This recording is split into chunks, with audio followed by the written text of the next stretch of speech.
Hello and welcome to ACS Golf and today's review. It's been released on a Tuesday, which is only one thing. It's part of my Golden Oldie series where basically once a month I look at a club pre-2010 to see if you could save yourself some serious money by going back and buying one of these said clubs in the second-hand market and to see if it still performs just as well as something brand new, something modern. Well, at least close to it anyway, because let's be honest, some of these clubs are going to be over 25 years old. There is going to be a bit of a difference, but there's also going to be a huge difference in the price tag, which could mean, you know, all right, I might be 5 yards behind, but if I'm saving myself 50, 70, 80 pounds, 100 pounds, $100, you know, is it worth actually just getting this club rather than getting the brand new one? So yeah, so that's the whole point of this series. Now today we're looking at a bit of a legend, and it is this: the TaylorMade V Steel Fairway wood. Released in 2001, this thing was revolutionary. It changed so much about, you know, woods at the time. It just performed so well, and people over the years have used it and used it and used it. You know, but nowadays it is cheap as anything on the second-hand market. So I thought, what a great time to pick it up for this Golden Oldie review and to see if it still stacks up against modern fairway woods. And he said modern drivers then, but modern fairway woods. And we will be comparing it to, in the end, a club that I've just reviewed, which is on the channel, the Ping G430 LST fairway wood, which for me, in my mind, is one of the best fairway woods out there currently on the market. So we'll have a quick discussion about the differences between the two at the end of this video. So as always, with all my reviews, what we're going to do is we're going to have a closer look at this club, come back here, go through the technology that's in it. Not a huge amount, as you can expect, being from 2001. Get down to range, throw some figures, which, to be honest, aren't that bad at all. And then come back here for the ACS Golf scale, and then my discussions about if it's worth it, and then quickly having a quick compare against the G430, which I also tested on the same day. So there you go. All right, guys, so without further ado, let's have a close look at this club.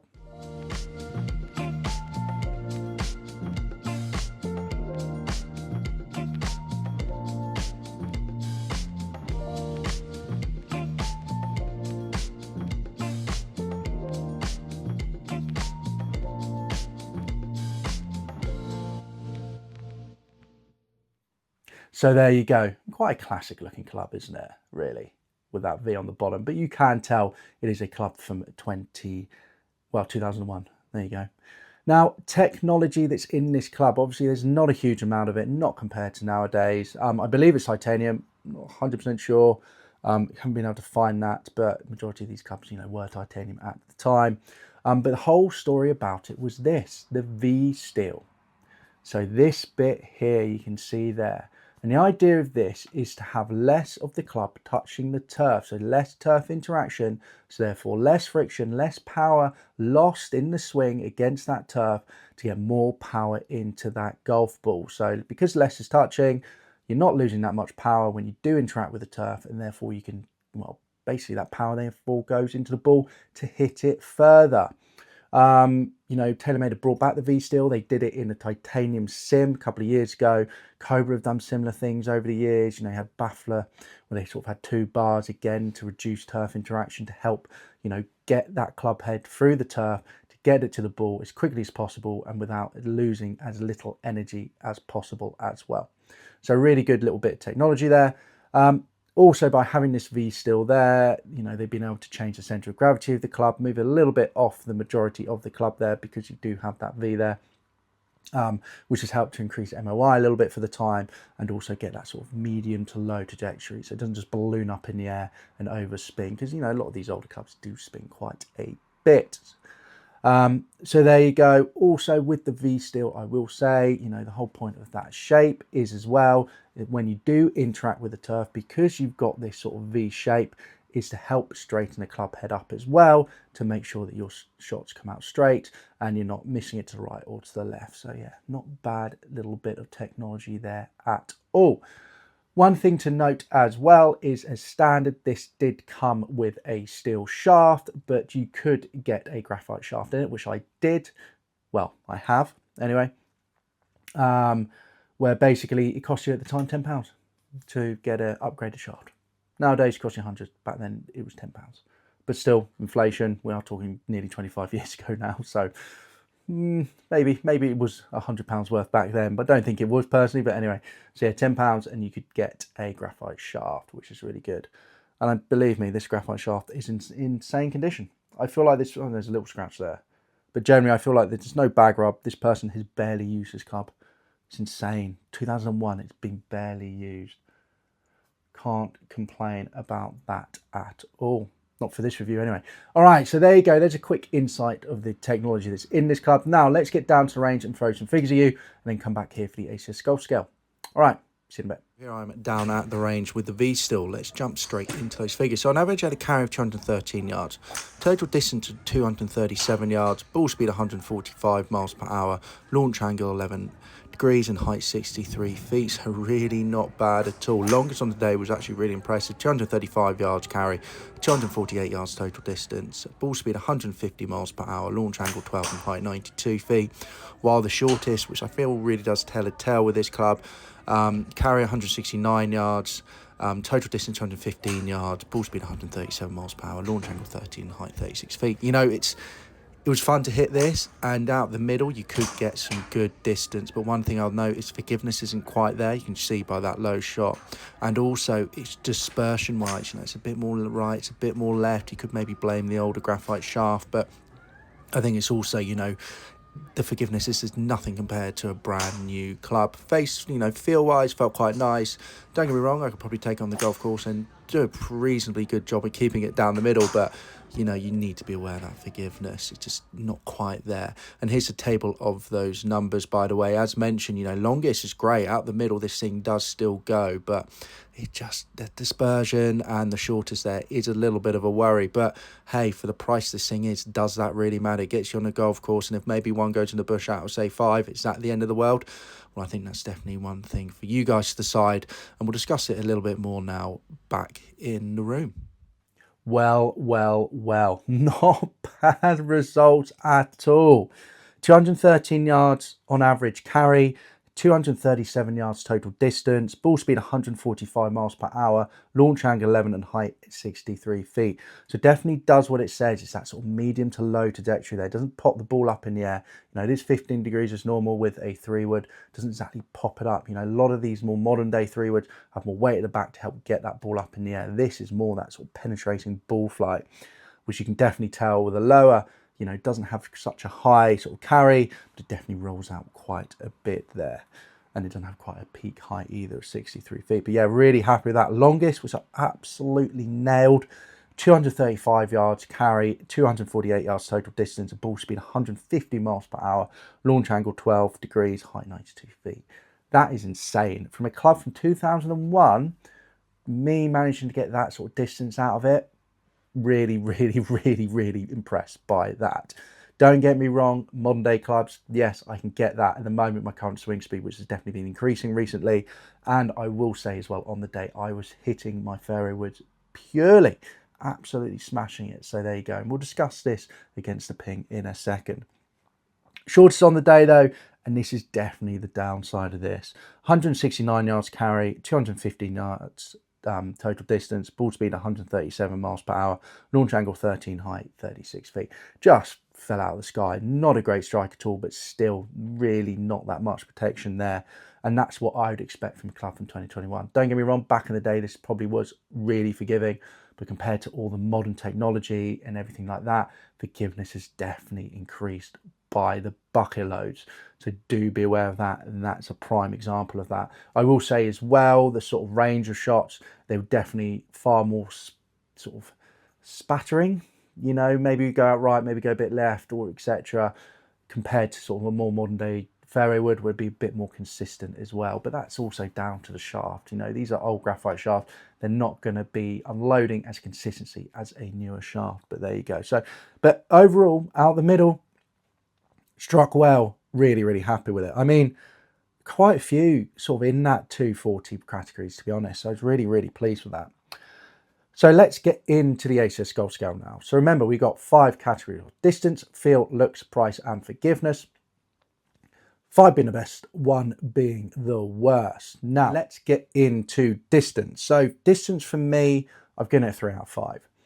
Yes, those numbers are very good. And I know if you look at my previous videos for fairway woods, yes, some fairway woods don't get up to this distance, but I've increased my swing speed quite a bit over the year. So therefore I'm getting a lot more distance. So yeah, that's why I'm taking into this sort of category at the moment. So 3 out of 5, I think out the middle, perfect. And I definitely think there's a few, maybe more of those forgiving fairway modern woods, you know, which really just, you know, your Clevelands, for example, it was really just maximum forgiveness, you know, just getting that ball up in the air, maximum, you know, not necessarily looking at distance too much, but just consistency sort of thing. I think if you put this against that, straight out the middle, this wouldn't be that far behind or would match it. So that's why I'm giving it 3 out of 5, which for a club from 2001, very, very impressive. Really, really pleased with that. So yeah, 3 out of 5, not bad at all. Feel 3.5 out of 5, felt nice off the face. I enjoyed it. I relatively still knew where my bad hits were. It's a nice club to hit, it really is, and I enjoyed the sound of it as well, actually. Good fun. Looks, I'm giving it 2.5 out of 5. It is what it is. You know, it's an older club, you can tell it's an older club, but still it is a classic. So there you go, and it's a nice shape. Don't get me wrong, this is obviously smaller than your normal fairway woods nowadays as well, so you do need to be aware of that. Forgiveness now, let's go into forgiveness. So forgiveness, I've given this a 2.5 out of 5, which is where I think this should be. A more modern day fairway wood is going to be a lot more forgiving than this. It really is. Even your sort of low spin monsters, such as the Ping, have got bags of forgiveness still in there compared to this. And I could just tell by the fact that, all right, that drop off 215, that's a big drop off from 237, let's be honest, on the average, even though the majority were around that sort of 240 mark. You know, there were a few big drop offs on really bad hits. And also, it's not just necessarily the drop off in distance and speed, it's the fact of the consistency of it. You know, it's very difficult to sort of be like, I'm going to get this down the fairway every single time. You know, that's probably down the shaft, but I would just say that. So do be aware, it's not the most forgiving thing compared to modern drivers. I definitely think there's some forgiveness in there. That's why I've given it a 2.5 out of 5, but just be aware of that. Now on to price. So price wise, secondhand stores, you're picking this up for around £33, which is around, I did do this calculation, around $44 on the current exchange rate. eBay, it's around £20 up to £28, so you're looking at what, $30 to around $40. I've seen one going for £15, which is around $20. I'm giving this a 5 out of 5 for price.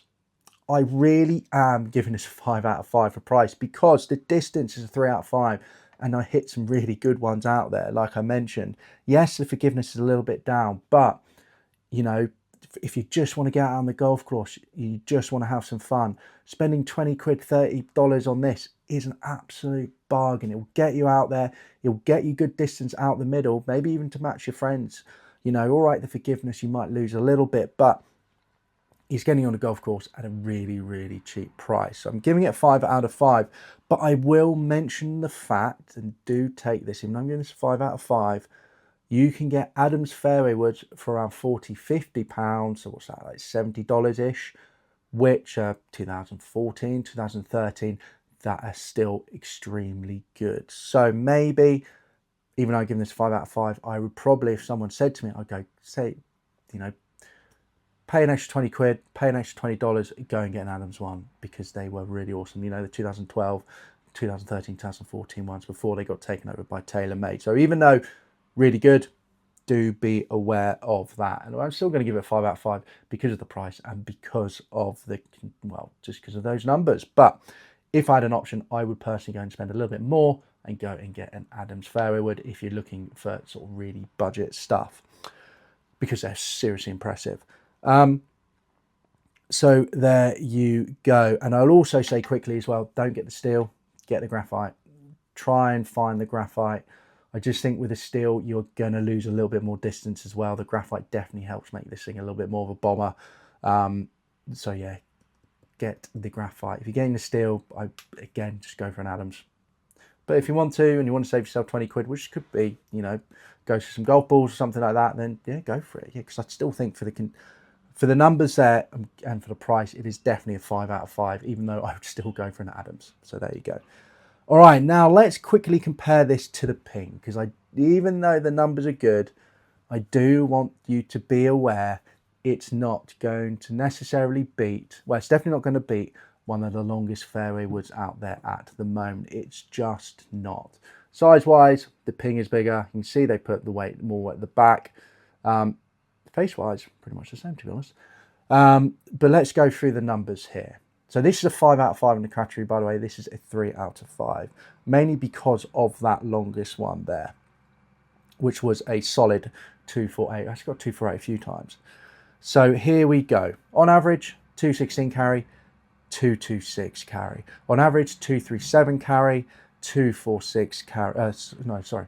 On average, 237 total distance, 246 total distance. Ball speed 145 miles per hour, ball speed 148 miles per hour. Launch angle 11 degrees, launch angle 13 degrees, height 63 feet, height 74 feet, longest on the day 248, longest on the day 265.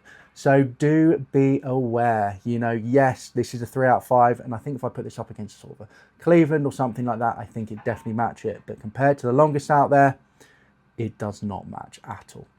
All right, guys, now I hope you enjoyed this review. Remember to comment down below if you played the V Steel. If you have, would you put it back in your bag today?